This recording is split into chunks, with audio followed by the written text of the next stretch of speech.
ऐसे शख्स की है जो अपनी रोजमर्रा की जिंदगी में मशगूल था, लेकिन एक रात का मामूली सा वाकया उसकी सोच को बदलकर रख देने वाला था। अली, एक 25 साल का नौजवान जो टैक्सी चलाकर अपनी अम्मा के साथ जिंदगी बसर कर रहा था।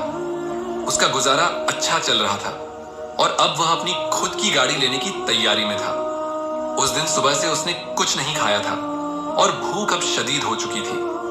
आखिरकार उसने सोचा कि पहले कुछ खा लिया जाए, फिर बाकी काम किया जाएगा।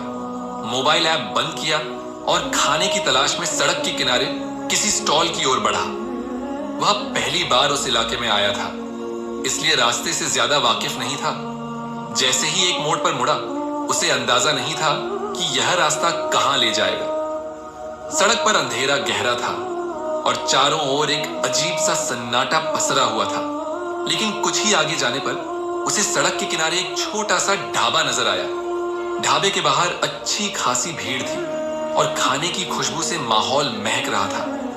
अली ने गाड़ी लॉक की और वहां जाकर बैठ गया। अभी उसने ठीक से मेन्यू देखने का सोचा ही था कि एक लड़की उसके पास आई। काले रंग का दुपट्टा ओढ़े हुए उसने अपना चेहरा पूरी तरह से ढका हुआ था। उसकी चाल में एक अजीब सा ठहराव था, जैसे वह किसी भी गैर जरूरी बात से बचना चाहती हो। लड़की ने खाने के बारे में पूछा तो अली ने बिरयानी ऑर्डर कर दी। जब वह बिरयानी लेकर आई तो उसकी खुशबू इतनी लाजवाब थी कि अली खुद को रोक नहीं पाया और बेसाख्ता खाने में मशगूल हो गया। लेकिन असली हैरानी तब हुई जब अली ने पैसे पूछे। लड़की ने कहा कि जो भी पहली बार उनके ढाबे पर आता है उसे पैसे नहीं लिए जाते। यह सुनकर अली चौंक गया। वह लड़की कौन थी? अकेले ढाबा चला रही थी या फिर यह किसी और का था? यह सोचते हुए उसने लड़की से पूछा कि क्या यह ढाबा उसका है। जवाब में लड़की ने सिर्फ सिर हिलाकर हां कहा। अली इस पूरी बात से बेहद मुतासिर हुआ। उसने कभी नहीं सोचा था कि सड़क के किनारे कोई लड़की इस तरह ढाबा चला सकती है, वो भी इतनी खुददारी और हिम्मत के साथ। वह उसकी यह बात भी नहीं भूला कि अगली बार आने पर ही वह अपना नाम बताएगी। घर लौटते वक्त अली को एहसास हुआ कि उसे बिरयानी पैक करवा लेनी चाहिए थी ताकि उसकी अम्मा भी खा सकती। लेकिन अब वह काफी दूर निकल आया था, वापस जाना मुमकिन नहीं था। घर पहुंचने पर अम्मा ने पूछा कि उसने खाना खाया या नहीं। जब अली ने उन्हें बताया कि उसने ढाबे पर खा लिया तो उन्होंने तसल्ली से कहा कि अच्छा हुआ, क्योंकि वह खुद बीमार थी और नाश्ता नहीं बना पाई थी। अली ने जब अम्मा को उस लड़की के बारे में बताया तो उन्होंने भी हैरानी जताई कि पहली बार किसी लड़की को सड़क के किनारे अकेले ढाबा चलाते सुना है। अली को अब यह यकीन हो गया था कि वह लड़की कोई मामूली शख्सियत नहीं थी। उसके हाथों में जादू था या फिर शायद कोई और ही राज छुपा था। अब अली ने ठान लिया था कि वह दोबारा उस ढाबे पर जाएगा और इस बार वह सिर्फ खाने के लिए नहीं जाएगा, बल्कि यह जानने के लिए भी कि वह लड़की आखिर कौन थी। अगले ही दिन उसने अपनी इस ख्वाहिश के आगे बेबस होकर दोबारा उसी ढाबे का रुख किया। इस बार वह बिना भटके सीधे उसी लड़की के पास पहुंचा। लड़की ने उसे देखते ही हल्की मुस्कान दी, क्योंकि उसकी आंखों में हल्की चमक आ गई थी। आज भी उसने काले रंग का ही दुपट्टा लिया हुआ था और आज भी उसका चेहरा नकाब में ढका हुआ था। नौजवान ने हंसते हुए कहा, तुम्हारी बिरयानी ने रात भर मेरी जुबान पर अपना जायका बरकरार रखा, इसलिए आज दोबारा खाने आया हूं। फटाफट गरम गरम प्लेट लेकर आओ। लड़की ने सिर हिलाया और कुछ ही देर में भाप उड़ाती हुई बिरयानी के साथ रायता भी लेकर आ गई। यह देखकर नौजवान ने मजाकिया अंदाज में कहा, अरे आज तो रायता भी है, इसके अलग से पैसे लोगी? लड़की खिलखिलाकर हंस पड़ी और बोली, नहीं, जो कस्टमर दूसरी बार आता है उसे हम फ्री में रायता देते हैं। उसकी बात सुनकर नौजवान हैरान रह गया। उसे महसूस हुआ कि यह लड़की कारोबार के मामले में बेहद समझदार थी। उसने हंसते हुए कहा, अरे तुम तो बिजनेस के मामले में बहुत चालाक हो, मुझे तुम्हारा यह अंदाज बहुत पसंद आया। लड़की ने मुस्कुराते हुए जवाब दिया, बिल्कुल, क्योंकि मैंने बिजनेस की पढ़ाई की हुई है। फिर उसने अपनी कहानी सुना दी, कैसे उसके पिता का इंतकाल हो चुका था, कैसे वह और उसकी छोटी बहन मिलकर इस ढाबे को चला रही थी और कैसे इस मेहनत से उनका घर चलता था। नौजवान को यह सुनकर दुख हुआ। उसने महसूस किया कि यह लड़की एक अच्छी नौकरी की हकदार थी, लेकिन हालात ने उसे इस जगह लाकर खड़ा कर दिया था। मुसीबत का पहला वार उस दिन के बाद नौजवान का वहां दोबारा जाना नहीं हो सका। महीने का आखिरी चल रहा था और उसे घर का किराया, बिल और अपनी गाड़ी की किस्त भरनी थी। वह अपने काम में पूरी तरह मसरूफ हो गया था, लेकिन उसे जरा भी अंदाजा नहीं था कि उसके साथ कोई ऐसी मुसीबत आने वाली है जिससे वह मोह के बल गिर पड़ेगा। सुबह सवेरे वह अपने काम के लिए निकला और दोपहर के करीब 11 बज चुके थे। चूंकि उसकी मां सो रही थी, इसलिए वह नाश्ता नहीं कर पाया था। उसे जबरदस्त भूख लगी हुई थी, इसलिए उसने सड़क किनारे नान छोले खाने का फैसला किया। उसने अपनी गाड़ी वहीं खड़ी कर दी और भूलवश चाबी अंदर ही छोड़ दी। नाश्ता करते करते वह इस कदर मग्न हो गया कि उसे अंदाजा ही नहीं हुआ कि कब एक चोर उसकी गाड़ी लेकर 9-2-11 हो गया। जब उसने पैसे देकर वापस गाड़ी की तरफ रुख किया तो उसके पैरों तले जमीन खिसक गई। उसकी गाड़ी वहां से गायब थी। एक पल के लिए तो उसे लगा कि शायद वह गलत जगह देख रहा है। उसने इधर उधर नजर दौड़ाई, राहगीरों से पूछा, लेकिन किसी को कुछ नहीं पता था। उसका जिस्म पसीने पसीने हो गया था। यह गाड़ी ही उसका एकमात्र सहारा थी और अब वह ही नहीं थी। हैरानी, गुस्से और अफसोस के मिले जुले जज्बात के साथ वह सड़क के किनारे बैठ गया। समझ नहीं आ रहा था कि आगे क्या करे, लेकिन फिर उसे पुलिस स्टेशन का ख्याल आया। उम्मीद की एक हल्की किरण जागी कि शायद पुलिस उसकी गाड़ी ढूंढ सके। क्या यह सिर्फ एक हादसा था? नौजवान ने पुलिस स्टेशन में जाकर रिपोर्ट दर्ज करवाई और भारी कदमों से बाहर निकला। अब उसे सबसे बड़ा डर यह सता रहा था कि वह अपनी मां को यह सब कैसे बताएगा। उनकी पहले ही तबीयत ठीक नहीं रहती थी और अगर उन्हें यह खबर मिलती तो वह और ज्यादा परेशान हो जाती। अली यूं ही चलते चलते बहुत आगे तक निकल आया, लेकिन यह देखकर वह हैरान रह गया कि जहां वह खड़ा था वही ढाबा था जहां हुरिया बिरयानी बेचती थी। अपने आप को यहां देखकर अली खुद भी हैरान था। अपने ख्यालों में इतना गुम था कि उसे यह एहसास ही नहीं हुआ कि वह यहां तक कैसे पहुंचा। वह धीरे धीरे ढाबे की तरफ बढ़ा और एक कुर्सी पर गिरने के अंदाज में बैठ गया। उसे इस तरह बैठा देखकर हुरिया फौरन वहां आ गई। क्या हुआ? सब खैरियत तो है? तुम चेहरे से काफी परेशान लग रहे हो, हुरिया ने फिक्रमंदी से पूछा। अली ने गहरी सांस भरी और उसे गाड़ी चोरी होने की बात बता दी। यह सुनकर हुरिया ने बेइख्तियार दिल पर हाथ रख लिया और कहा, मुझे यकीन नहीं आ रहा कि तुम्हारा इतना नुकसान हो गया है। अब क्या करोगे? अली ने अपने खाली हाथों की तरफ इशारा किया और ना में सिर हिला दिया। यह देखकर हुरिया भी तासुर से सिर झुका गई। कुछ देर यूं ही बैठने के बाद जब अली उठकर जाने लगा तो हुरिया ने उसे रोक लिया। खाना खाकर जाना, उसने कहा, लेकिन अली ने मना कर दिया और भारी कदमों से घर की तरफ चल पड़ा। घर पहुंचते ही देखा कि अम्मा उसके इंतजार में बैठी थी। वह खाना लिए बैठी थी और अली को देखकर बोली, आओ मिलकर खाना खा लेते हैं। अली ने झूठ कहा, मैं खाना खा चुका हूं, बहुत ज्यादा थक गया हूं, इसलिए थोड़ा आराम करूंगा। अम्मा ने सिर हिलाते हुए कहा, आज तुमने गाड़ी का हॉर्न भी नहीं बजाया, क्या हुआ? क्या हॉर्न खराब हो गया है? अली चौंक गया और बोला, नहीं अम्मा, हॉर्न खराब नहीं हुआ, बस गाड़ी का कुछ काम था तो उसे वर्कशॉप पर छोड़ दिया है। उम्मीद है कि परसों तक मिल जाएगी इंशाअल्लाह। यह कहकर वह जल्दी से अपने कमरे में चला गया। अली को अब किसी भी तरह चैन नहीं था। गाड़ी चोरी होने के कारण उसकी रातों की नींदें उड़ गई थीं। हर रोज वह पुलिस स्टेशन के चक्कर काट रहा था, लेकिन कोई फायदा नहीं हो रहा था। पुलिस सिर्फ यही कह रही थी कि जैसे ही कोई सुराग मिलेगा बता देंगे। एक हफ्ता गुजर गया, लेकिन गाड़ी का कोई अता पता नहीं था। अम्मा रोज पूछती तो अली कोई ना कोई बहाना बना देता।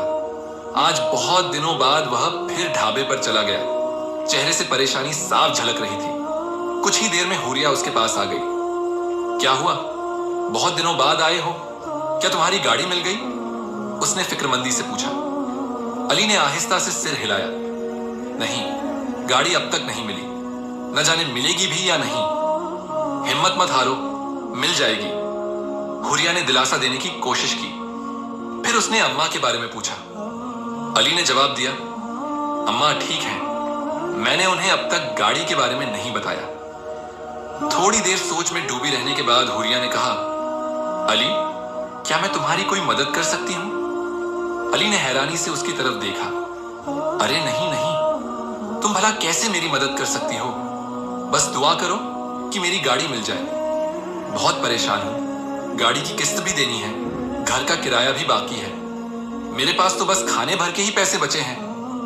हुरिया ने धीरे से कहा, मेरे पास कुछ पैसे रखे हुए हैं, अगर तुम चाहो तो इस्तेमाल कर सकते हो, बाद में लौटा देना। अली ने नफी में सिर हिला दिया। नहीं, मैं तुम्हारी मदद नहीं ले सकता। तुमने मेहनत से जो कमाया है वह तुम्हारा हक है। मैं तुम्हारी पेशकश की कदर करता हूं, लेकिन मैं ऐसा नहीं कर सकता। हुरिया चुप हो गई। उसके चेहरे की रौनक बुझ गई थी। थोड़ी देर बाद वह खाना लेकर आई और अली की मेज पर रख दिया। अली ने मना किया, अभी मेरे पास पैसे नहीं हैं, मैं नहीं खा सकता। हुरिया ने कहा, मैं तुम्हारे बिल में जोड़ लूंगी, जब पैसे हों तब दे देना। फिर वह गुस्से से वहां से चली गई। अली को थोड़ी शर्मिंदगी हुई कि वह बार बार उसकी मदद को ठुकरा रहा था। उसे खाना भी नहीं खाया गया। वह उठकर हुरिया के पीछे चला और उससे माफी मांगी। हुरिया, मुझे माफ कर दो, मैं तुम्हारे खुले दिल को गलत समझ रहा था। मेरे हालात ने मुझे बहुत तल्ख बना दिया है। हुरिया मुस्कुराई और कहा, मैं नाराज नहीं हूं, मैं बस तुम्हारी मदद करना चाहती हूं। अगर तुम मेरी मदद कबूल कर लोगे तो मुझे खुशी होगी। यह कहकर उसने अली की आंखों में आंखें डालकर देखा।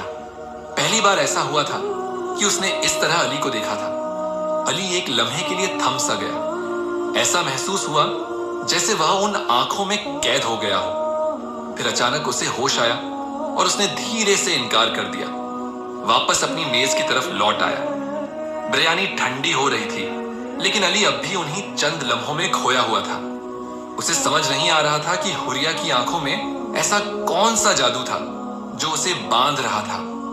खाना खाते हुए अली महसूस कर रहा था कि हुरिया की निगाहें अब भी उसके वजूद पर टिकी थी। थोड़ी देर बाद अली बिरयानी बीच में ही छोड़कर वहां से चला गया। रास्ते में चलते हुए उसके मन में सवाल उठ रहे थे। हुरिया क्यों उसकी इतनी मदद करना चाहती थी? आखिर इतनी बड़ी रकम उसे क्यों देना चाहती थी? अगर उसके पास पैसे थे तो वह खुद कोई बेहतर काम क्यों नहीं करती? अली इन्हीं सवालों में उलझा हुआ था कि अचानक उसे महसूस हुआ कि कोई उसके साथ साथ चल रहा है। किसी ने उसके कदमों से कदम मिलाया था। उसने गर्दन घुमाकर देखा और उसके पैरों तले जमीन खिसक गई। उसके साथ हुरिया चल रही थी। वैसा ही लिबास, वही दुपट्टा और वही मुस्कुराती निगाहें। लेकिन यह मुमकिन कैसे था? अली ने हैरानी से पूछा, हुरिया तुम यहां? इस सवाल पर हुरिया ठिठक गई। उसकी आंखों में एक अजीब सी चमक थी। उसने अपनी उंगलियों को मरोड़ते हुए कहा, मैं तुमसे अकेले में बात करना चाहती थी। ढाबे पर बहुत भीड़ होती है, वहां खुलकर बात करना मुश्किल है, इसलिए मैं तुम्हारे पीछे पीछे चली आई। फिर उसने अली की आंखों में झांका और गहरी सांस लेकर कहा, अली मैं तुम्हें अपने बारे में एक सच्चाई बताना चाहती हूं ताकि तुम मेरी मदद कबूल कर सको। मेरा नाम हुरिया जरूर है, लेकिन मैं कोई आम लड़की नहीं हूं। जिन्नात की दुनिया से आई हूं। मैं इंसानों की दुनिया में भेस बदल कर घूमती हूं, उनकी परेशानियां समझती हूं और उनकी मदद करती हूं। अली के पैरों तले जमीन खिसक गई। उसे अपनी आंखों पर यकीन नहीं हो रहा था। हुरिया ने धीरे से अपने चेहरे से नकाब हटा दिया। उसकी खूबसूरती देखकर अली कुछ लम्हों के लिए जैसे जड़ हो गया। वह रात कैसे गुजरी अली को कुछ याद नहीं। अगले दिन जब अम्मा ने फिर से गाड़ी के बारे में पूछा तो जाने क्यों इस बार अली ने सच बोल दिया, गाड़ी चोरी हो गई अम्मा, मैं इसी वजह से इतने दिनों से परेशान घूम रहा हूं। यह सुनकर अम्मा की आंखों में आंसू आ गए। कमाई का एकमात्र जरिया भी चला गया था। अली खुद को कोस रहा था कि आखिर वह इस मुसीबत से कैसे निकले। फिर एक हफ्ता गुजर गया। अली ने हुरिया से कोई मुलाकात नहीं की। एक तरफ उसका दिमाग हुरिया की सच्चाई को कबूल नहीं कर पा रहा था, तो दूसरी तरफ गाड़ी की चोरी से उसकी जिंदगी ठहर सी गई थी। फिर एक शाम दरवाजे पर दस्तक हुई। अली को लगा कि शायद क्वेस्ट वसूलने वाला आया होगा। उसने अम्मा से कहा, अगर वही हुआ तो कह देना मैं घर पर नहीं हूं। लेकिन जब अम्मा दरवाजे पर गई तो उनके साथ किसी लड़की की बातचीत सुनाई दी। अली ने झांक कर देखा तो उसकी आंखें हैरत से फैल गई। सामने हुरिया खड़ी थी जो अम्मा से अंदर आने की इजाजत मांग रही थी। अली हड़बड़ाकर बाहर आया और बोला, हुरिया तुम यहां? हुरिया मुस्कुराई और बोली, हाँ तुम्हारी खैर खबर लेने आई हूं। इतने दिनों से तुम कहां गायब थे? परेशान हो तो बताओ, गाड़ी मिली या नहीं? अली ने निराशा से सिर हिला दिया। हुरिया अफसोस जाहिर करने लगी और फिर उसने कहा, मैं अम्मा के लिए और तुम्हारे लिए बिरयानी लाई हूं। अम्मा उसे बहुत अपनापन दिखा रही थी, जबकि अली अब भी उलझा हुआ था। उसने अम्मा को हुरिया की हकीकत नहीं बताई क्योंकि वह खुद इस बात पर पूरी तरह यकीन नहीं कर पा रहा था। कुछ देर बैठने के बाद हुरिया उठी और बोली, अली तुम्हारे लिए मेरे पास एक चीज है, बाहर गली में आकर देखोगे? अली ने हैरानी से पूछा, ऐसी कौन सी चीज? यहीं बता दो। लेकिन हुरिया मुस्कुराई और बोली, नहीं पहले बाहर आओ। अली और अम्मा उसके साथ बाहर आए। बाहर गली में एक नई चमचमाती कार खड़ी थी। हुरिया ने अली की तरफ देखा और कहा, यह तुम्हारी नई गाड़ी है, आज से तुम इसे बतौर टैक्सी इस्तेमाल करोगे? अली अवाक रह गया। उसने हैरानी से पूछा, यह गाड़ी कहां से आई? तुम क्या कह रही हो? हुरिया ने मुस्कुराते हुए चाबी अली की तरफ बढ़ा दी। यह गाड़ी अब तुम्हारी है अली, बस इसे चलाने की हिम्मत करो। अली ने कांपते हाथों से चाबी ली और गाड़ी को छूने लगा। अम्मा के चेहरे पर खुशी थी, लेकिन साथ ही वह हैरान भी थी। उन्होंने हुरिया से कहा, अरे बेटा, तुमने इतनी महंगी गाड़ी मेरे बेटे को तोहफे में दे दी? हुरिया खिलखिलाकर हंस पड़ी और बोली, अम्मा आप परेशान ना हो, यह मेरा और अदी का मामला है, हम आपस में देख लेंगे। अम्मा ने हल्की मुस्कान के साथ सिर हिलाया, जैसे वह सब कुछ समझ रही हो। लेकिन अदी के चेहरे पर संकोच था। उसने गाड़ी को देखा, फिर हुरिया की ओर मुड़ते हुए कहा, मैं यह गाड़ी नहीं ले सकता, यह बहुत कीमती है। मैं जानता हूं कि तुम्हारे लिए इसकी कीमत मायने नहीं रखती, लेकिन मेरे लिए रखती है। इसे लेने से मेरी खुददारी पर चोट पहुंचेगी। अदी ने गाड़ी की चाबी हुरिया की ओर बढ़ाई, लेकिन हुरिया मुस्कुरा दी। मुझे पता था कि तुम यही कहोगे, इसलिए मैंने पहले ही सोच लिया था कि तुमसे इस गाड़ी की किस्तें लूंगी। अभी 2 महीने तक इसे इस्तेमाल करो। जब तुम्हारी पुरानी गाड़ी की किस्तें पूरी हो जाएंगी, तब तुम हर महीने एक खास रकम मुझे ट्रांसफर कर देना। हुरिया ने सहजता से कहा। अदी की आंखों में हैरानी थी। उसे विश्वास नहीं हो रहा था कि किस्मत इतनी मेहरबान हो सकती है। एक अनजानी लड़की जिससे वह एक ढाबे पर मिला था, उससे यूं दोस्ती हो जाना और फिर उसकी इतनी मदद मिलना, यह सब किसी सपने जैसा लग रहा था। उसकी आंखों में अनायास ही आंसू आ गए। हुरिया, तुम्हारा बहुत शुक्रिया। तुमने इस मुश्किल घड़ी में मेरी जो मदद की है, शायद कोई अपना भी ऐसा ना करता। अदी ने कृतज्ञता से कहा। हुरिया ने उसकी ओर देखकर एक हल्की मुस्कान दी, लेकिन उसकी आंखों में भी एक अनजानी नमी थी। उसने कुछ रकम आदि की ओर बढ़ाते हुए कहा, यह सिर्फ एक कर्ज है, इसे इस्तेमाल कर लो ताकि तुम्हें किस्तों के लिए कोई तंग न करे। दिल लगाकर अपना काम करो। यह कहकर हुरिया चली गई। अदी उसकी ओर देखता रह गया। उसने गाड़ी की ओर देखा। यह बिल्कुल नई थी, जैसे अभी शोरूम से निकली हो। उसकी चमक इस बात की गवाही दे रही थी कि यह बहुत कीमती है। उस रात अदी को खुशी के मारे नींद नहीं आई। अम्मा भी हुरिया की तारीफ करते नहीं थक रही थी। ऐसी बच्ची मैंने पहली बार देखी है, इतनी मोहब्बत और एहसास करने वाली, अपना सब कुछ लुटा देने वाली। अदी को यह सुनकर फख्र महसूस हुआ। उसने ठान लिया कि वह जल्द से जल्द हुरिया का कर्ज उतार देगा। उसने डबल शिफ्ट में काम करना शुरू कर दिया। 3 महीने बाद जब वह हुरिया को पहली किस्त देने उसके ढाबे पर पहुंचा, तो वहां का नजारा देखकर उसकी आंखें फैल गई। वहां अब कोई ढाबा नहीं था। हुरिया भी कहीं नहीं थी। अदी ने आसपास के लोगों से पूछा, लेकिन कोई भी उसके बारे में कुछ नहीं जानता था। वह मायूस हो गया। उसे समझ नहीं आ रहा था कि हुरिया से संपर्क कैसे करे। उसके पास ना उसका पता था, ना कोई और जानकारी। वह अक्सर उसी जगह चक्कर लगाता, इस उम्मीद में कि शायद हुरिया फिर से वहां आ जाए।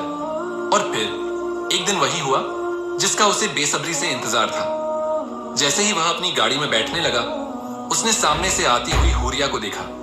उसकी हरी आंखें दूर से ही चमक रही थी। अधिक खुश हो गया। हुरिया, तुम कहां चली गई थी? मैं कब से तुम्हें ढूंढ रहा था। हुरिया मुस्कुराई। अली, मैं तुमसे मिलकर नहीं जा सकी, माफ करना। मुझे अपनी दुनिया में वापस जाना पड़ा। मेरा यहां काम खत्म हो गया था, इसलिए लौटना पड़ा। लेकिन मुझे लगातार ऐसा महसूस हो रहा था कि तुम्हारा दिल मुझे पुकार रहा है। शायद इसी वजह से मैं यहां आ गई। और देखो, तुम भी यहीं मिले। अदी उसे रोकना चाहता था। उसने हुरिया का हाथ थामना चाहा, लेकिन हुरिया ने धीरे से अपना हाथ पीछे कर लिया। अदी शर्मिंदा हो गया और माफी मांगने लगा। हुरिया ने नरम लहजे में कहा, अली, मैं तुम्हारे दिल के जज्बात को समझती हूं, लेकिन तुम जानते हो कि तुम एक इंसान हो और मैं एक जिन्न। मेरी दुनिया में मेरे लिए कुछ पाबंदियां हैं जिन्हें मैं नहीं तोड़ सकती। यह कहकर हुरिया जाने लगी, लेकिन अदी ने उसे रोक लिया। उसने हुरिया को किस्त की रकम देने की कोशिश की, मगर हुरिया मुस्कुरा दी। मैंने तुम्हारी मदद इसलिए की थी कि तुम्हें किसी एहसान का बोझ न महसूस हो। यह रकम तुम मुझसे मत जोड़ो। अगर तुम सच में इस रकम का सही इस्तेमाल करना चाहते हो तो किसी जरूरतमंद की मदद कर देना। समझना कि मेरा कर्ज उतर गया। हुरिया ने मुस्कुराते हुए अदी की ओर देखा और फिर वहां से चली गई। अदी उसे जाते हुए देखता रह गया। उसे महसूस हुआ कि उसके लिए पूरी दुनिया खाली हो गई है। लेकिन फिर उसकी गाड़ी के अंदर एक अनजानी सी खुशबू तैरने लगी। यह वही खुशबू थी जो हमेशा हुरिया के आसपास रहती थी। अदी हल्के से मुस्कुरा दिया। हुरिया उससे दूर नहीं थी, वह हमेशा बस एक पुकार की दूरी पर थी। ये कहानी यहीं खत्म होती है, मगर यादों में हमेशा जिंदा रहेगी। मिलेंगे फिर एक नई दास्तान के साथ।